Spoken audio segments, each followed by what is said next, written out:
poleo en Agárrate, opinión estremecedora. Buenas noches, bienvenidos a Agárrate. Comienzo por darles las gracias por la audiencia de ayer, que realmente fue impresionante.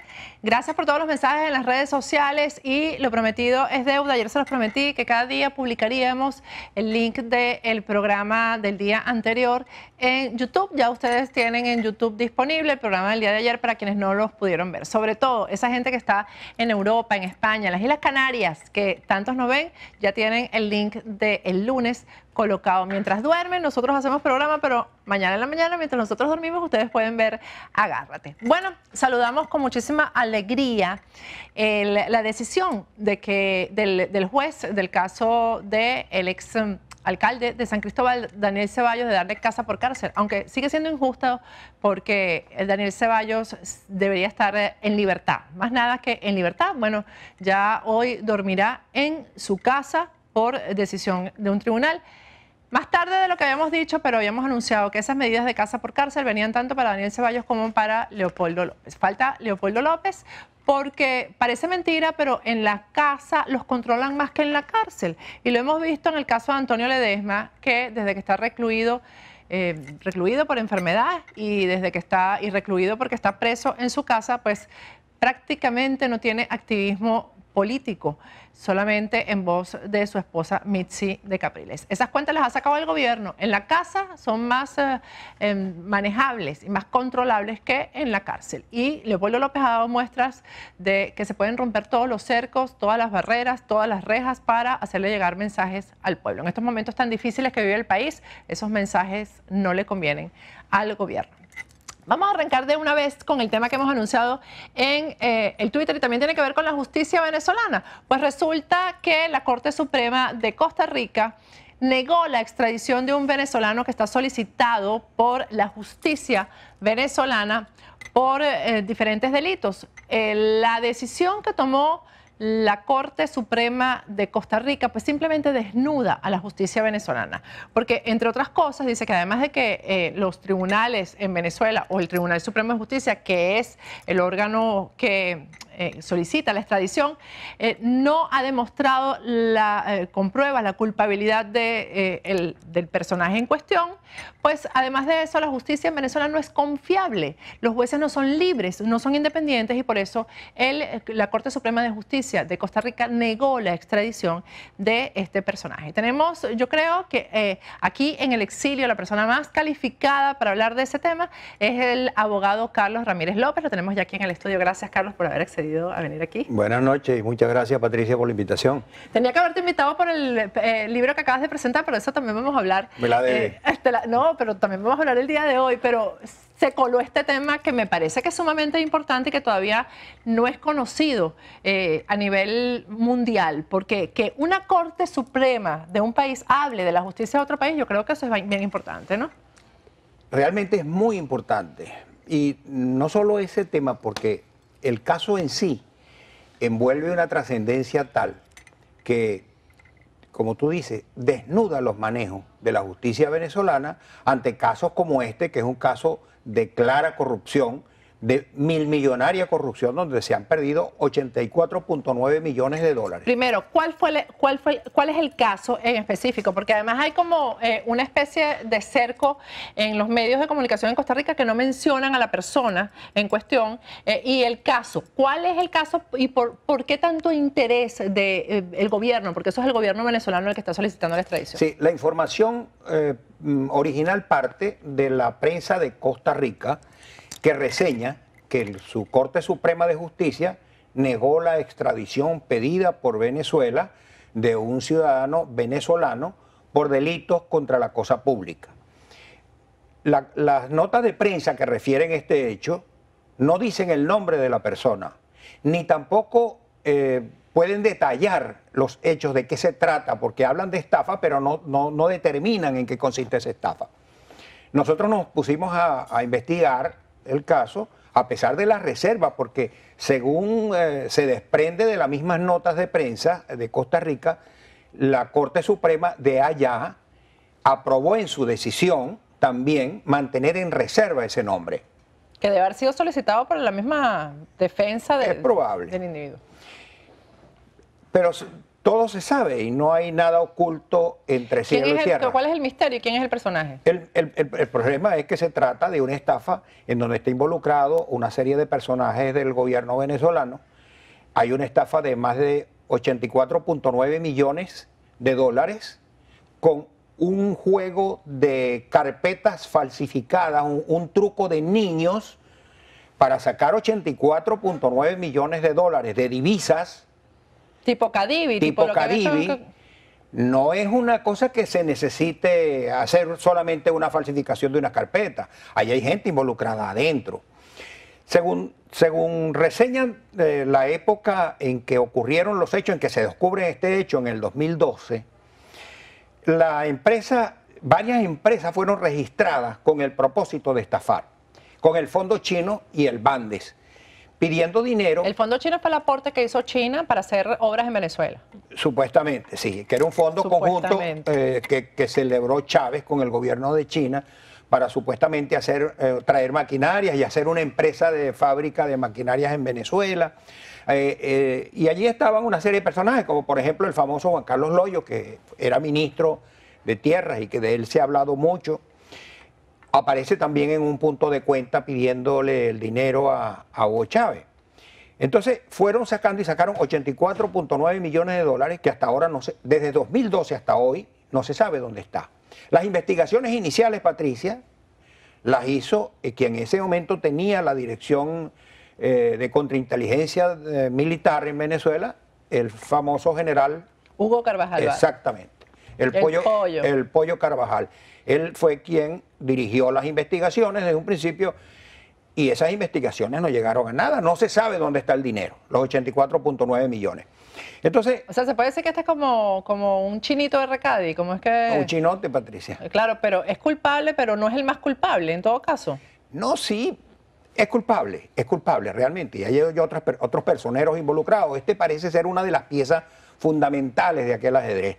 Entonces, ¿qué pasó allí? Este señor es un nombre muy extraño, es venezolano, de origen asiático.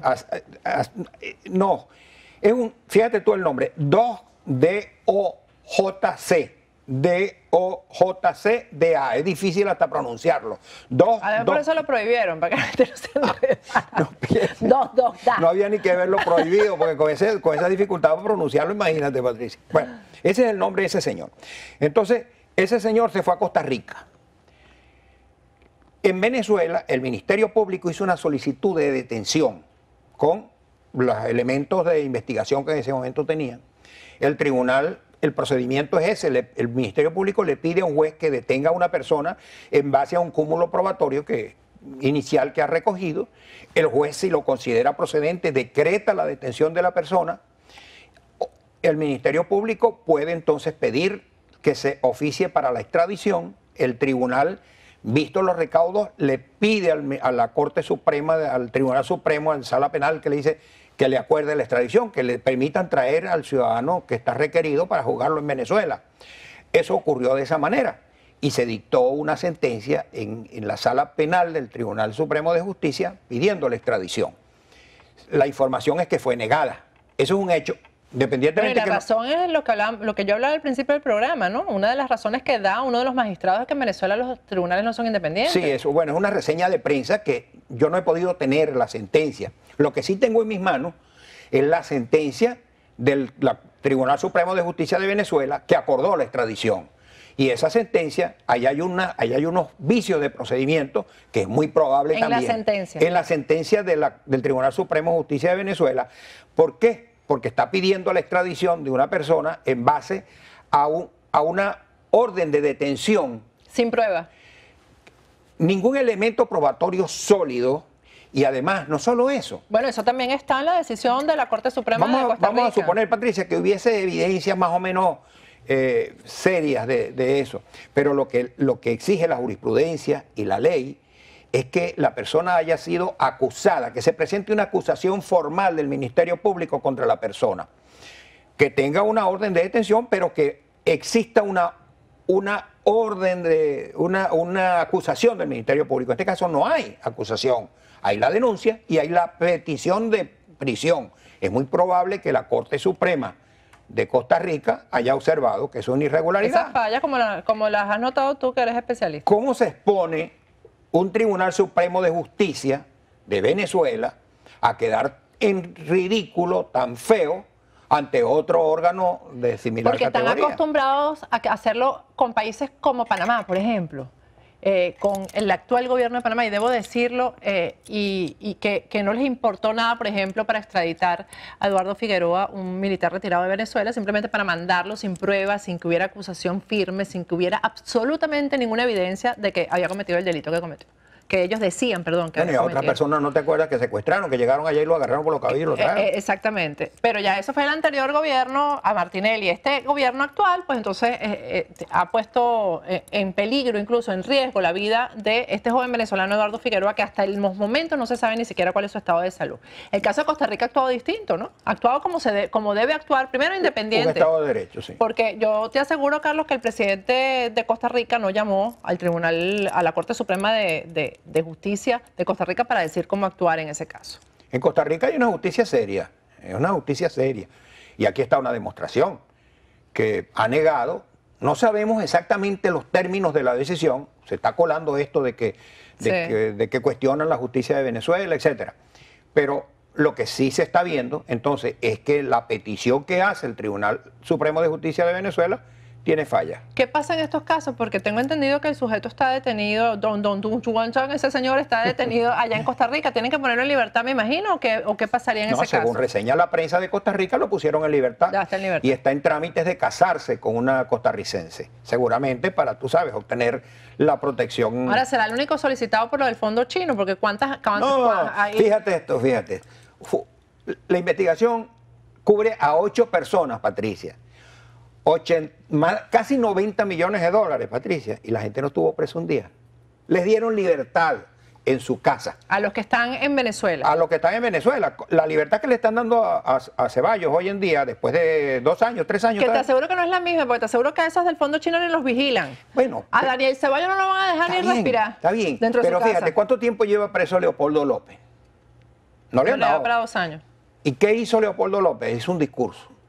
Esta gente se ha robado casi 90 millones de dólares. No pasaron preso nada. Entraron al tribunal, declararon y váyase para su casa porque usted tiene libertad. Pero fíjate qué circunstancias que ahora esta gente que actuó, porque este señor debe haber actuado en eso y debe haber cometido ese delito seguramente, digo yo, lo debe haber cometido, pues ahora se amparan en lo que es la falta de justicia en Venezuela para poder estar en libertad. Para que tú veas, ¿no?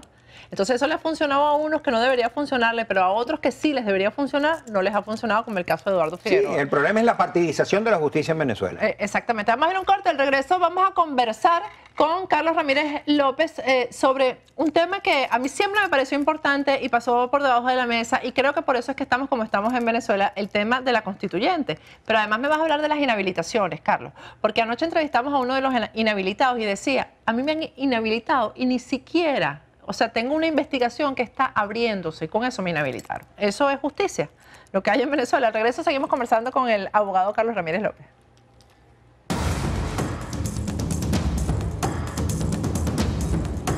Agárrate con Patricia Poleo.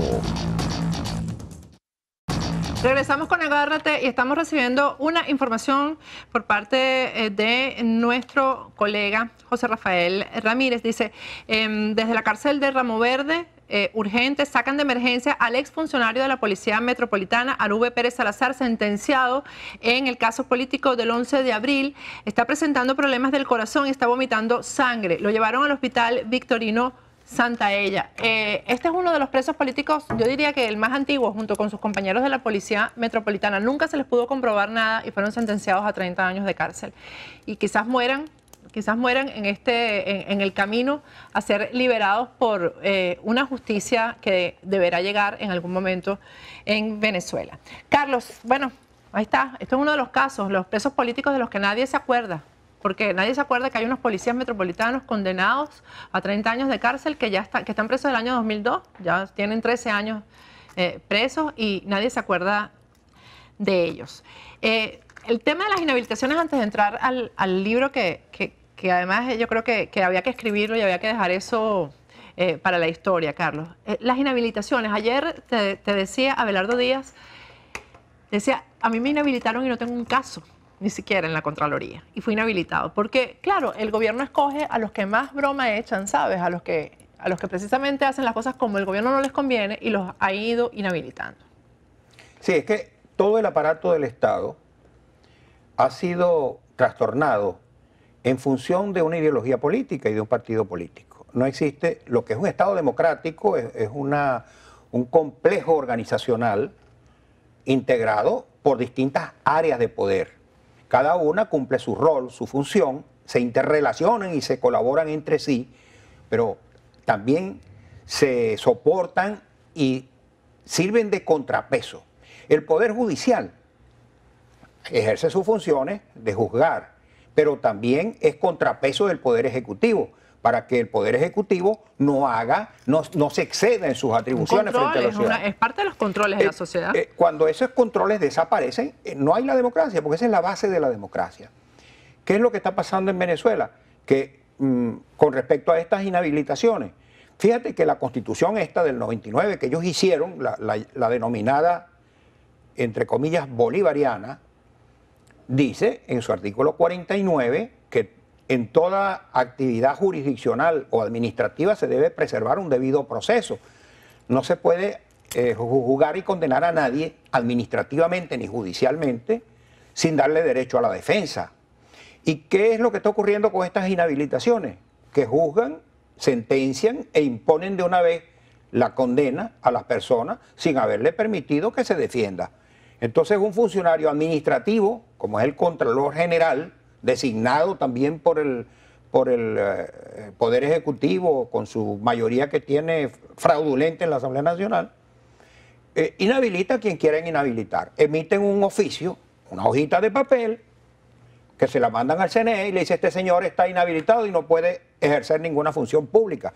Lo han hecho con María Corina, lo han hecho con Ceballos, lo hicieron... Claro, ya Ceballos, entonces le inhabilitan y lo mandan para su casa. Manuel Rosales, Pablo Pérez...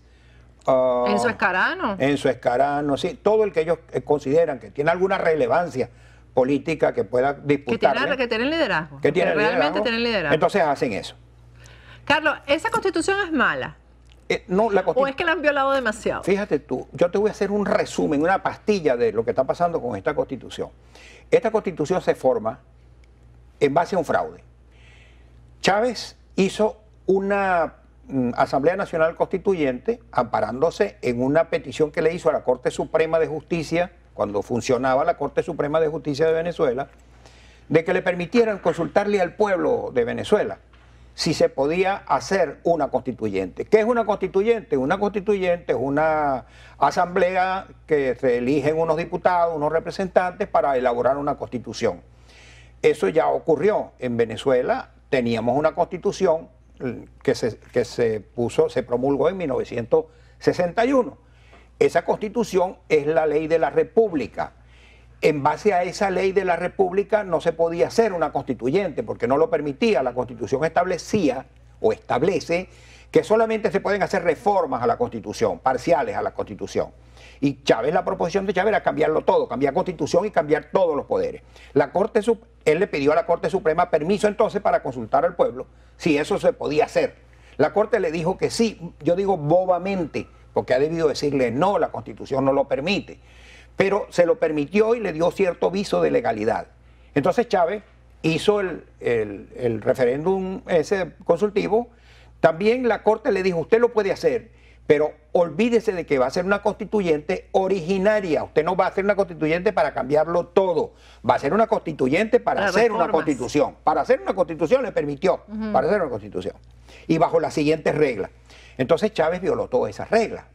Y no solo viola todas las reglas, sino que para elegir a los diputados a la constituyente, inventaron un método que se llamó el método Quino, el Quino de Chávez, y con 62% de los votos tuvieron el 95% de los diputados a la Asamblea Nacional Constituyente. Con el 62% de los votos... Bueno, que es más o menos lo que está pasando ahora con la Asamblea Nacional. Bueno, está bien. pero aquello era mucho más grave. Que los líderes del Quino, ¿te acuerdas que eran Merente. No, era Miquilena. Sí, pero eso fue un truco matemático, Merente es un matemático. Claro, pero los líderes en cuanto a imagen y la Marisabel Rodríguez, la mujer de Chávez. Ya bien, pero fíjate que esos eran los líderes. El actor principal de este proceso fue Luis Miquilena. Entonces, cuando se instala el 3 de agosto de 1999, se instala la Asamblea Nacional Constituyente en el aula magna de la Universidad Central, Luis Miquilena hace un discurso y dice, esta asamblea es originaria y aquí lo vamos a cambiar todo. Y todos los poderes del Estado quedan sujetos a la autoridad de la Asamblea Nacional Constituyente. Y esa constitución del 61 sigue vigente en tanto y en cuanto no colida con lo que nosotros aquí digamos en la Asamblea. Sometieron a la Constitución, a la Corte Suprema, todo. Eso fue un golpe de Estado. Patearon todo. Eso fue un golpe de Estado que emitió Luis Miquilena. Eso tiene nombre y apellido y tiene fecha. El 3 de agosto de 1999. Bueno, pero ahora él es el consultor de la oposición. Sí, bueno, está bien. Pero entonces, Luis Miquilena tiene bajo su responsabilidad haber hecho aquel acto tan grave, tan delicado, que acabó con la democracia en Venezuela. ¿Qué habría que hacer en un Estado de Derecho si volvieran a Venezuela las instituciones, etcétera? ¿Habría que acabar con esto? Porque entonces lo que tú dices es que esto es ilegítimo. Sí, en el libro... En tu libro, ponme ahí el libro, por cierto, que se llama Fruto del árbol envenenado. La constituyente como excusa para matar al Estado democrático. En ese libro hacemos un recuento de todos estos hechos históricos, de cómo se llega a falsificar la voluntad del pueblo para formar una constituyente ilícita, ilegal, inconstitucional, y cómo se hizo una constitución fraudulenta. Entonces, fíjate, el primer decreto que emite Luis Miquilena y su Asamblea Nacional Constituyente, intervención del Poder Judicial. Suspendieron todos los jueces, los inspectores de tribunales. Segundo decreto, intervención del Poder Legislativo. Cesaron en sus funciones al Congreso Nacional, no podían seguir funcionando ni el Senado ni la Cámara de Diputados. Tercer decreto, intervención del Consejo Nacional Electoral, designación del fiscal general de la República, designación del Contralor General. Nombraron todas las autoridades, nombraron todos los jueces, nombraron todos los magistrados, eliminaron la Corte Suprema de Justicia que le había permitido hacer aquello. Eso hizo la Asamblea Nacional Constituyente. Bueno, entonces emitieron... Era la base de la estructura que tienen ahora. Claro, Patricia, entonces allí estaba todo bien planificado. Chávez hizo allí lo que quiso hacer y no pudo el 4 de febrero. Exacto, dio el golpe de Estado. Dio un golpe de Estado amparado, una imagen constitucional. Pero la grosería más grande, la Constitución de 1999, esta Constitución, hay varias versiones de ella, hay 3 versiones de la Constitución. Una que fue la que la sometieron a votación, otra la que emitió y firmó la Asamblea Nacional Constituyente, y una del 2 de marzo, cuando ya no existía, del año 2000, no existía constituyente. Chávez agarró la Constitución y dijo, mira, esta Constitución tiene muchos errores de gramática. Él sabía mucho de gramática. Chávez dijo, esta Constitución está plagada de errores gramaticales y de sintaxis. Imprímase de nuevo, ministro. Pero con las correcciones que le había hecho, ¿cómo fue? Como le dio la gana. Cambió 167 artículos, eliminó todo la parte inicial de la Constitución, la exposición de motivos. Que es importantísima. Claro, es el alma de la Constitución. Es el alma, exactamente. Ahora, ¿cómo se permitió? ¿Cómo no hubo un solo jurista que levantara su voz en ese momento? Lo que pasa, Patricia, es que este tema se manejó precisamente políticamente. En cenáculos, no, en cenáculos, además de lo político, jurídicamente. Hubo abogados brillantes que escribieron sobre esto y hablaron sobre esto, como por ejemplo Bruer Caría. Pero son libros que lo puede leer y entender un abogado. Sí, pero como... el pueblo llano no. Esto que te estoy hablando, en términos jurídicos, te llenan 3 libros. Claro. Entonces... Bueno, pero fíjate qué grave esto que tú estás denunciando. Sí, es gravísimo. Y por eso es que nosotros estamos diciendo, aquí hay que reponer la Constitución violada, la del 61. Esto no sirve. Esta Constitución, 3 versiones. Se debería hacer, Patricia, en un Estado de Derecho. Y tu amigo, el fiscal general Isaías Rodríguez, tu gran amigo. El tuyo. Te voy a decir una grosería aquí porque estamos al aire. Isaías Rodríguez, siendo fiscal general de la República, le dirigió una demanda ante la Corte Suprema de Justicia para que le dijeran cuál de las 3 versiones de la Constitución era la válida, porque habían 3. ¿Y hubo respuesta? No hubo respuesta. No le sentenciaron nada. Lo guardaron, lo metieron en la carpeta. ¿Dónde se consigue el libro, Carlos? Creo que en Amazon, ¿no? En Amazon está el libro, sí. Lo pueden comprar en Amazon. El fruto del árbol envenenado. Y yo creo que no solamente los abogados, yo creo que todos los venezolanos debemos tenerlos. Yo tengo el mío. Gracias, Carlos. Gracias a ti, Patricia. Que no sea la última vez. Vamos a ir un corte, de regreso vamos a conversar con la colega María Elena Lavoe, que también presenta su libro mañana, Tatuaje de lágrimas. Ya regresamos.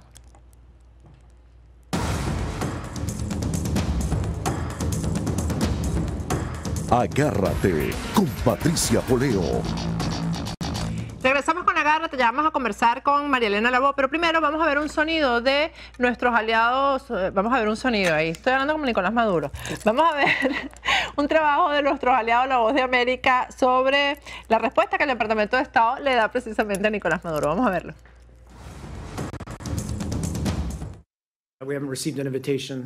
Nosotros no hemos recibido ninguna invitación para sostener una reunión con funcionarios venezolanos para discutir el llamado Plan Buitre, pero estas son acusaciones falsas. Nosotros no estamos promoviendo disturbios en Venezuela, no estamos tratando de perjudicar la economía venezolana. Compartimos fuertes lazos entre nuestros pueblos, mantenemos una de las más largas relaciones diplomáticas en el hemisferio y hablamos de manera frecuente con los funcionarios venezolanos. Last week I asked about Prime Minister Abe's statement on this upcoming Friday. Bueno, respuesta más que contundente. Me están reportando que el estado del policía metropolitano, preso político del régimen de Nicolás Maduro, Arube Pérez Salazar, es muy grave. Salió prácticamente sin signos vitales de la cárcel de Ramo Verde. Vamos a orar porque esto llegue a feliz término. El feliz término es que puedan mejorarse y que lo envíen a su casa. Que lo envíen a su casa, que es donde debió estar desde hace 13 años que está preso. Ya está con nosotros María Elena Lavoe. Buenas noches, María Elena. Hola, Pati, ¿cómo estás? ¿Cómo te va? Bueno, nuevamente aquí juntas, somos amigas, colegas. No somos compañeras de trabajo, por cierto, algunos que andan por ahí chismeando que ella trabaja aquí. Pero, que no. Ella trabaja en lo que trabaja, que son sus libros, que son demasiado buenos. Ya va por el tercero, que es Tatuaje de lágrimas. Sí, sí. Mañana es la presentación. Vamos a ver algo que tenemos preparado sobre esto y vamos a conversar sobre el fondo de Tatuaje de lágrimas que yo creo que nos atañe a todos. Vamos a verlo.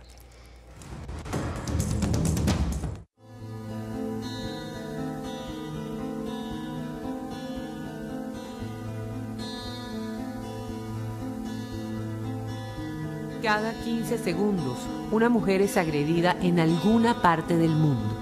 70% de las mujeres sufre violencia física o sexual a lo largo de su vida.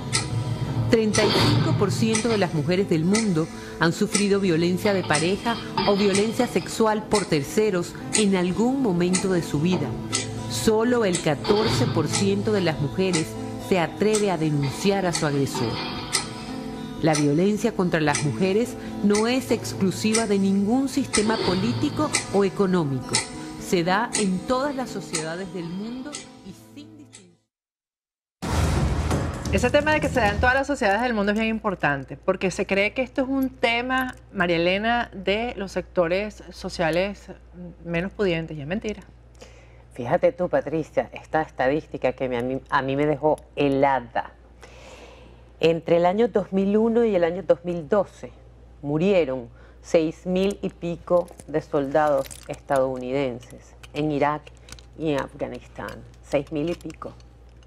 En ese mismo periodo, el doble número de mujeres, es decir, casi el doble, 11.000 y pico de mujeres fueron asesinadas en este país por sus parejas.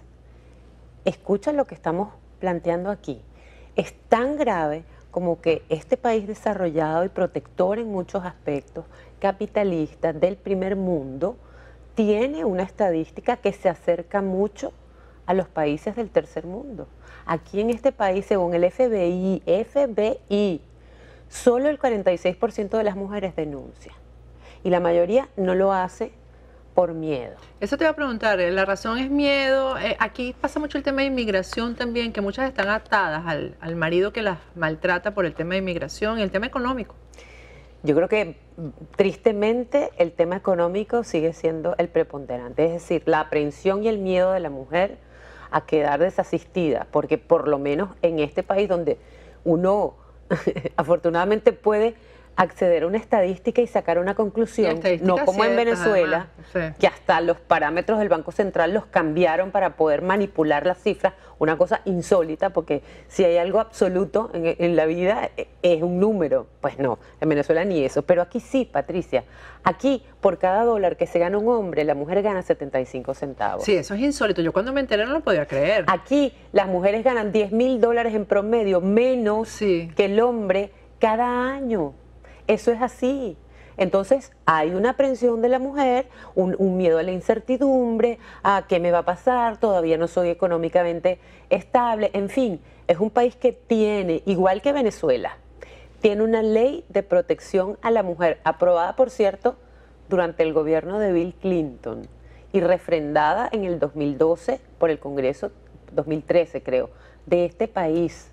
Mucha gente dice, bueno, vamos a ver si acaso su esposa llega a la Casa Blanca el año que viene. Eso dicen, que ella va a hacer muchas reformas a favor de la mujer, ¿Cómo ¿no? ella va a hacer respetar esa ley y cómo va a darle protagonismo a una ley que se aprobó durante el gobierno de su esposo y que todavía en Estados Unidos, pues como pasa en muchos de nuestros países del tercer mundo, está arrojando estadísticas, pero bueno, ahí en el video pusimos, porque es una estadística mundial, que Sí. cada 15 segundos agregan una mujer. ¿Tú sabes cuántos segundos agregan una mujer aquí, en Estados Unidos? Cada 9.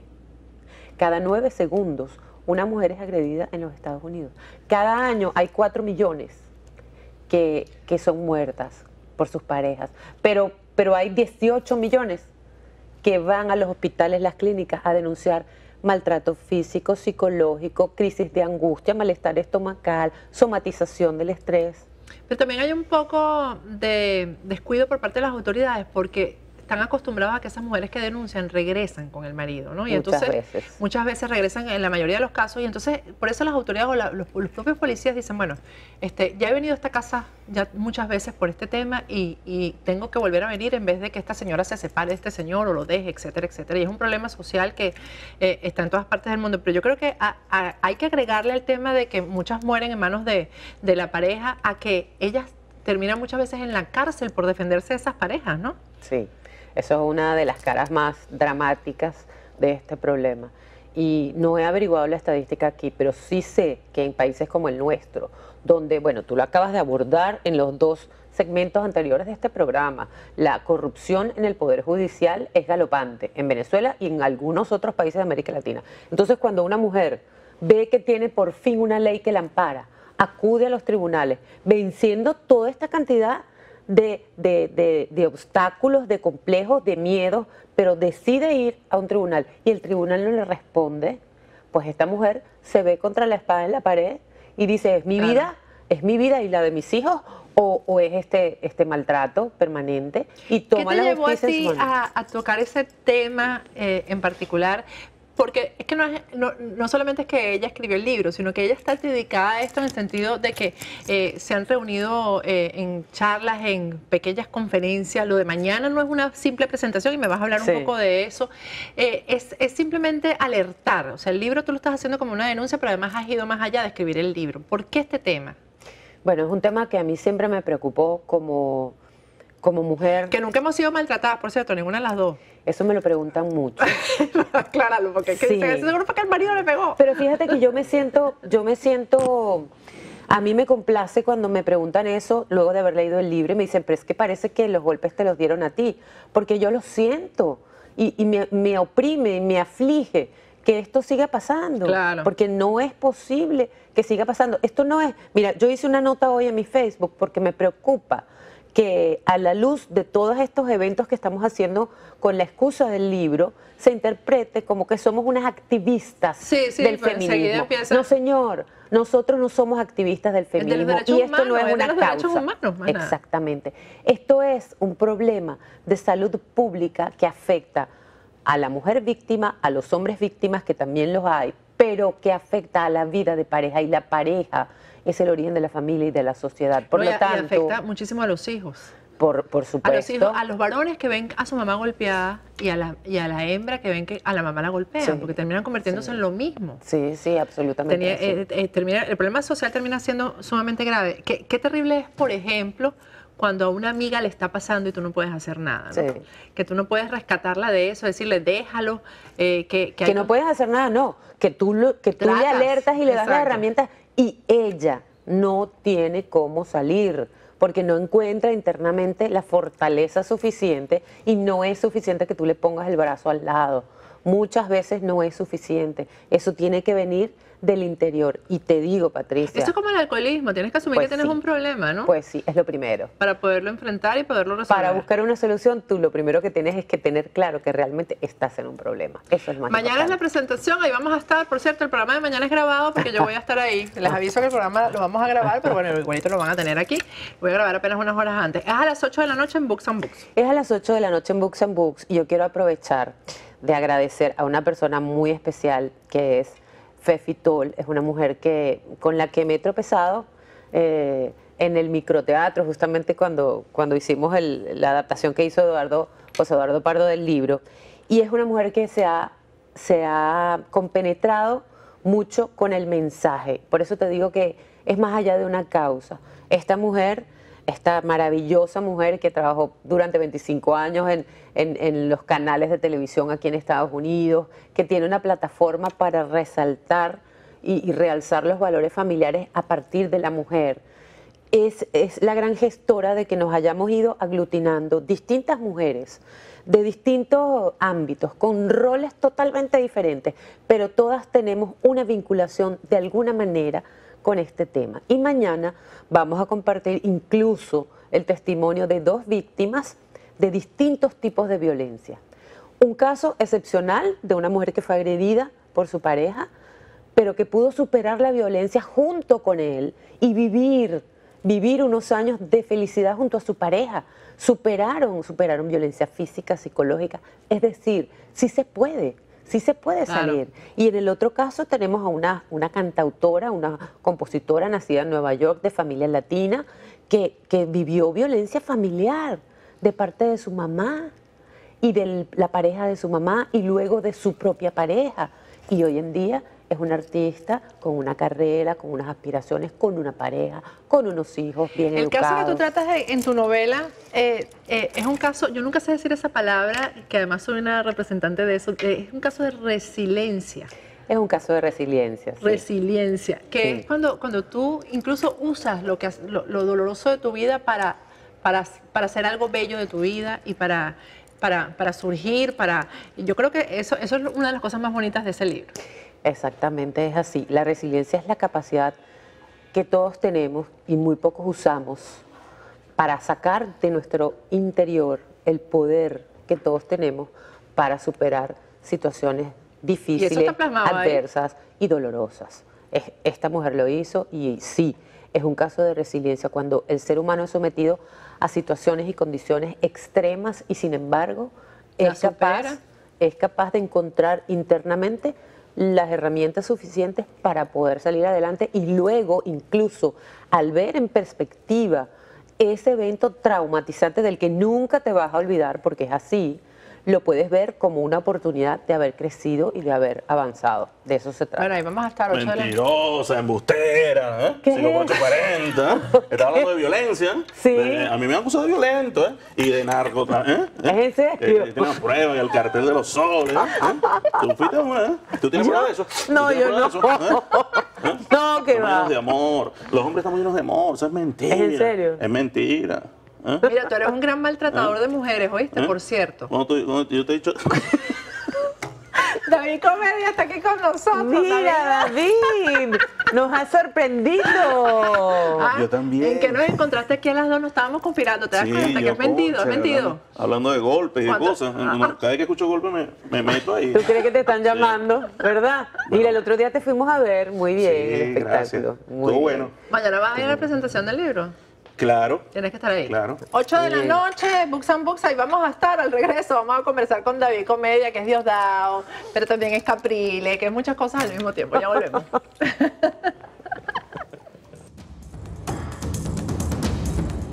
Agárrate con Patricia Poleo. Regresamos con Agárrate. Aquí yo no puedo evitar reírme con David Comedia, aunque estoy triste por el caso de nuestro PM, nuestro preso político, que está sumamente grave, que acaba de salir, lo acaban de sacar de Ramo Verde para llevarlo a una clínica, salió vomitando sangre. Wow. Esa es otra, bueno, tú eres un comediante, pero tú eres un hombre muy profundo y muy comprometido con el tema de Venezuela. Y me duele mucho mi país. Así es. Y me critican mucho, pero más allá del humor y del humor político, yo lo que trato de llevar es la realidad a través de lo que sé hacer. No soy activista político, lo que hago es imitar, y en esas imitaciones la gente dice, digo, si es verdad que el tipo debería, porque tiene que ser tan bruto. No estoy diciendo el personaje. No estoy diciendo quién. Sí, no estoy diciendo quién, pero sí, bueno, y a mí, claro, por supuesto que me duele mi país, y es la trinchera que nosotros tenemos aquí, lo que estamos del lado del charco, por lo menos en mi caso es esa, pues hacerlo de esa manera, a través del humor. Pero además, qué importante ha sido el humor en todas estas circunstancias en las que la democracia ha fallado. Por lo menos en nuestro país, cuando la época de Pérez Jiménez, la época de Gómez, qué importantes fueron los humoristas y qué importantes son ahora los humoristas, ¿no? Y fíjate que son el blanco también de los ataques del gobierno. Bueno, a Chatén le acaban de decir cualquier cantidad de cosas, Jorge Rodríguez, que la gente está cansada de sus chistecitos, ¿no? Bueno, a mí particularmente, en serio, nunca me han gustado mucho los chistecitos de Chatén, pero me encanta él como persona, como talento, etcétera. Fíjate otra cosa. Tú, la semana pasada. Saludos a Chatén. Ese Chatén. Sí. Pero bueno, es que yo creo que el humor cala en todos los sectores. Entonces, a veces tú oyes hablando que es muy intelectual y tal, y el intelectual solamente llega, pero el humor nos llega a todos, de arriba a abajo. Así es. Y yo creo que ellos se ríen de sí mismos cuando te ven a ti. Yo me imagino a Diosdado viendo y ¿cómo haría Diosdado cuando te está viendo? Por ahí está un imitador. Bueno, así lo dijo él en vivo. Ajá. Dijo, ellos lo saben, mentirosos, 5 por 8, 40. Por ahí está un imitador que me imita. Uno que habla y que es mentiroso. Lo que pasa es que ese mentiroso, 5 por 8, 40, esa es una frase. Cada personaje le pongo una marca. En ese caso, Diosdado, porque él dice tanto 5 por 8, 40 mentiroso, 5 por 8, 40, 8 pan, estamos llenos de amor. Dice tanto cuando ofende. Entonces, le puse esas frases bonitas pues, para no decir grosería. Y siempre me preguntan que por qué digo eso. Bueno, es una marca que le pongo a ese personaje. Y él me escuchó. Pero mira, yo me podía morir el jueves que te fui a ver, porque todos los jueves aquí hay yo le digo, una tenida humorística en el Paseo de las Artes. Se reúnen todos ellos, que son bastantes y son todos muy buenos, en lo que llaman el Chinchorro. El Chinchorro, sí. ¿Y por qué le pusieron el Chinchorro? Eso fue un nombre que le puso al Cunaguaro. Bueno, porque yo lo que sé lavaba carros. Mientras lavaba carros, él puso ese nombre. Sí, porque yo sé que el stand-up normalmente es un banquito, pero como él es de Oriente, le puso fue un chinchorro ahí. Pero muy bueno. Y la parte en la que imitaste a Capriles, bueno, yo me podía morir porque de verdad, no, es que era Capriles en un momento íntimo con una mujer. Mire, ¿Ah? yo te lo digo, por favor, bájatela con cuidadito. Tenemos un momento chiquitico. Nicolasa. Bueno, puede ser cualquier nombre. No, de verdad que todo. ¿Y cuánto tiempo pasas revisando cada uno, viéndolo? Porque además, imagínate, tener que calarse, por ejemplo, a Nicolás Maduro para poderle agarrar los gestos. ¿Cómo hace? Bueno, yo lo hago cada milímetro de segundo que lo veo. Sí, yo dije una de esas ahorita, dije, porque es como me ponen sonido aquí, yo creo que estoy en la radio, digo, vamos a ver un sonido. Me salvé por 1 milímetro de segundo, ¿verdad? Casi llego 1 hora. ¿Cómo es? 1 hora de kilómetro de tarde a la reunión. O sea, más o menos así. Yo quisiera ver esa tabla, cómo él la está manejando. La tabla numérica. Sí, la tabla numérica, pero imagínate. Nada más, el jueves en el Chinchorro, ¿cuáles son los planes de David Comedia? Tú tienes un apellido también, que González. Es González el apellido. Sí, González. Bien más venezolano imposible, David González. Sí, González, oriental. Saluda a Puerto La Cruz, por cierto, me están viendo por allí. Mira, ¿y tú regresas a Venezuela? Porque ¿cómo haces cuando llegues allá? El paso por Maiquetía no va a ser como fácil. Vamos a poner los ganchos, ¿eh? El gancho de pelo, porque tiene pelo alborotado, muchacho. Mira, vamos a cambiar de tema. No te vas, te quedas aquí. Mira, esto lo hacemos todos los jueves. Tengo para este mes, el próximo viernes, el 14, estaré en Orlando. Tengo un show allá en La Dolce, un íntimo. La gente se imagina a David con unos tirantes así y boxers. No, es un íntimo para 120 personas. Ellos esperan repetir el día sábado Sí. Si la cosa está buena, Sí, esa que la cosa está estará, buena. porque Amén. hay muchos venezolanos y eso va a estar bien. Sí. Y el próximo mes estaré en Houston y Chicago. El 20 de agosto estaré en Houston, perdón. Y el 18 estaré en Houston. Ahí vamos a tener dos ¿Cuándo empezaste presentaciones. con esto imitando voces? Porque esto no es nuevo. Toda la vida. Desde chiquito fastidiando a todo el mundo. Al tío borracho. Ajá. Entonces mi mamá, ¡ay, mira cara, mira! Dios mío, ese muchacho es bueno. Mira, hijo, ¿cómo es que habla tu tío como se rasca?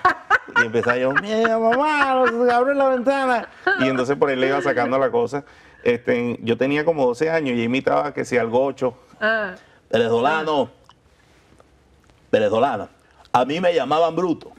Y porque tuvo un mal gobierno y que era un ladrón. ¿Y el que está ahorita qué?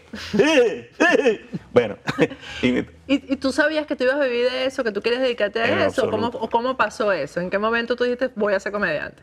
mira, en lo absoluto. Esto fue, tú sabes que a ti te van descubriendo. O sea, al día a día, normal para mí imitar a alguien o escucho a los hermanos Primera cantando y tiro un sondeo ahí o canto más o menos a ver qué tal me sale. Pero cuando te das cuenta que en el trabajo, ¿cómo es que habla el jefe? Entonces el jefe también se molestaba, pues yo decía, coño, pero es que lo hace igualito. O un compañero de trabajo, que es el tartamudo. Entonces tú le agarrabas, en estos días estaba un pana, llegó a la panadería y lo agarramos para Guachafita, porque él es tartamudo, ¿no? Entonces iba a comprar jamón y todo el mundo pensaba que estaba riendo. Ja, ja, ja. Entonces, ahí tú le agarras a cada cosa. Siempre le agarras que si el tips, o por ejemplo, si de la manera de caminar, siempre le agarro una gesticulación que haga, yo siempre le trato de como dice ese Muñoz, caricaturizar ese personaje. Por primera vez yo en cámara dije una grosería por tu culpa, ¿no? ¿Verdad? Sí, cuando grabamos Pero lo ese dijiste video, sabroso, vale. el video ese. Esta tipa está loca. Ese te quedó buenísimo, No, la esta tipa está buenísimo. loca, porque yo estoy segura que él dice eso. ¿Cómo sabes tú que él dice eso de Bueno, mí? pues, conociendo el personaje, ya tú lo vas estudiando. Y tú me preguntaste ahorita que cómo hago yo, pero si ellos les regalan uno el material.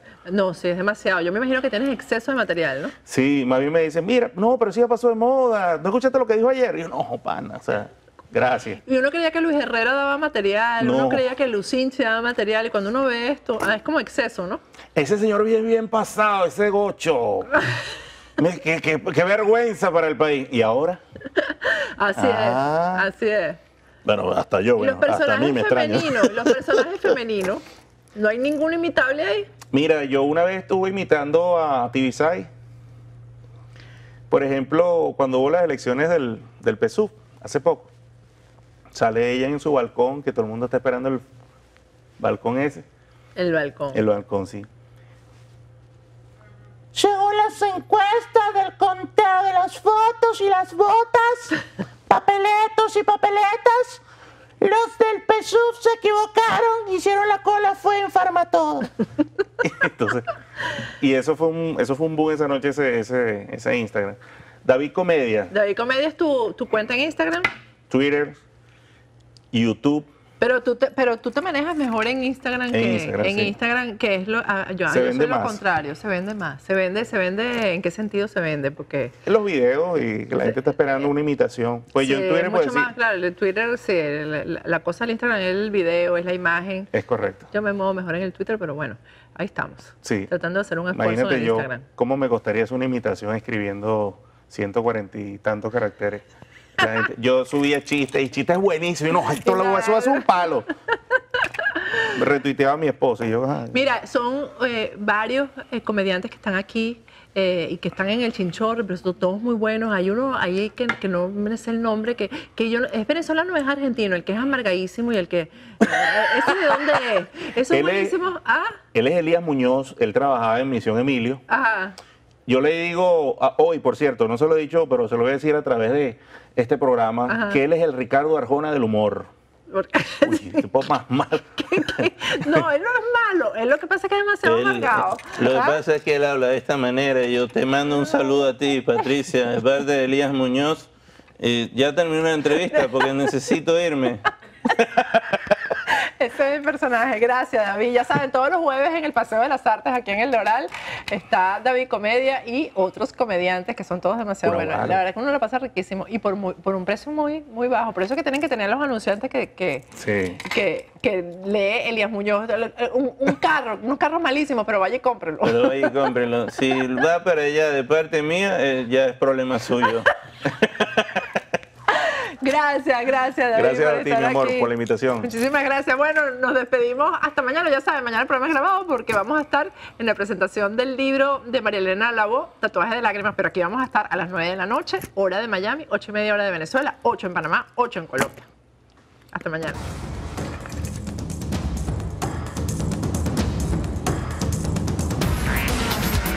Patricia Poleo en Agárrate, opinión estremecedora.